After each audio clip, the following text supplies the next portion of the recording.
The cold passed reluctantly from the earth, and the retiring frogs revealed an army stretched out on the hills, resting. As the landscape changed from brown to green, the army awakened, and began to tremble with eagerness at the noise of rumors. It cast its eyes upon the roads, which were growing from long troughs of liquid mud to proper thoroughfares.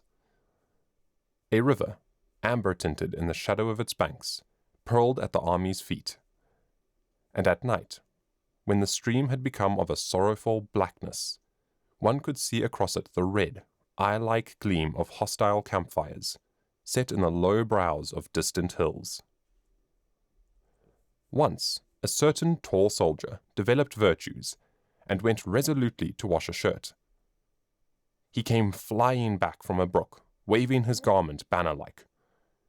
He was swelled with a tale he had heard from a reliable friend, who had heard it from a truthful cavalryman, who had heard it from his trustworthy brother, one of the orderlies at division headquarters.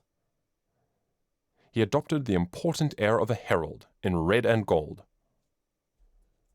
"We're going to move tomorrow, sure," he said pompously to a group in the company street.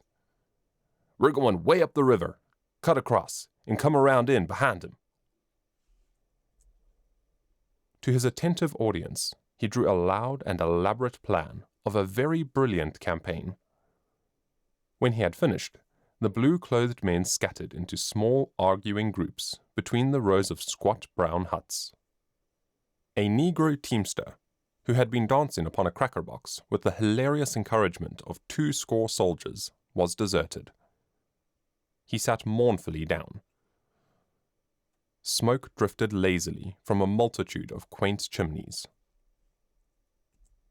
"It's a lie. That's all it is. A thundering lie," said another private loudly. His smooth face was flushed, and his hands were thrust sulkily into his trousers pockets. He took the matter as an affront to him.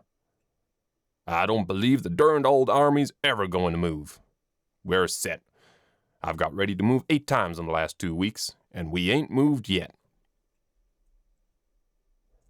The tall soldier felt called upon to defend the truth of a rumor he himself had introduced. He and the loud one came near to fighting over it. A corporal began to swear before the assemblage. He had just put a costly board floor in his house, he said. During the early spring, he had refrained from adding extensively to the comfort of his environment, because he had felt that the army might start on the march at any moment. Of late, however, he had been impressed that they were in a sort of eternal camp. Many of the men engaged in a spirited debate. One outlined in a peculiarly lucid manner all the plans of the commanding general. He was opposed by men who advocated that there were other plans of campaign. They clamored at each other, numbers making futile bids for the popular attention. Meanwhile, the soldier who had fetched the rumor bustled about with much importance. He was continually assailed by questions. "What's up, Jim?" "The army's going to move." What are you talking about? How you know it is?" "Well, you can believe me or not, just as you like. I don't care a hang." There was much food for thought in the manner in which he replied. He came near to convincing them by disdaining to produce proofs. They grew much excited over it. There was a youthful private who listened with eager ears to the words of the tall soldier, and to the varied comments of his comrades. After receiving a fill of discussions concerning marches and attacks, he went to his hut and crawled through an intricate hole that served it as a door.